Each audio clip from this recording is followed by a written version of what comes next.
నమస్తే, మీరు చూస్తున్నారు village agriculture YouTube channel.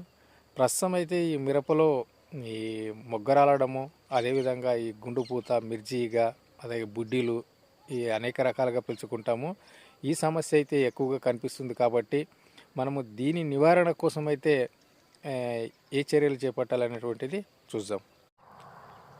FMC వారి కార్బోసల్ఫాన్ 25 అనేటువంటి మందు చాలా బాగా సమర్థవంతంగా పనిచేస్తుంది. దాంతోపాటు మైక్రో న్యూట్రన్స్ కానీ, లేదంటే 13-0-45 ఇలాంటి మందులు కనుక పైపాటుగా మనం పిచికారీ చేసుకున్నట్టయితే ఈ రెండింటిని అయితే అరికట్టడానికి అయితే చాలా వరకు అవకాశం ఉంటుంది. అదేవిధంగా కార్బోసల్ఫాన్ వేరే కంపెనీలో కూడా మనకి దొరుకుతుంది. ఆ మందును కనుక మనము మార్చి కనుక పిచికారీ చేసుకున్నట్లయితే ఈ రెండు సమస్యని, పూత రాలడము, అదేవిధంగా ఈ బుడ్డి సమస్యను కూడా, పూత పురుగు, మిర్జీగా, దీన్ని సమర్థవంతంగా అయితే నివారించుకోవడానికి అవకాశం ఉంటుంది.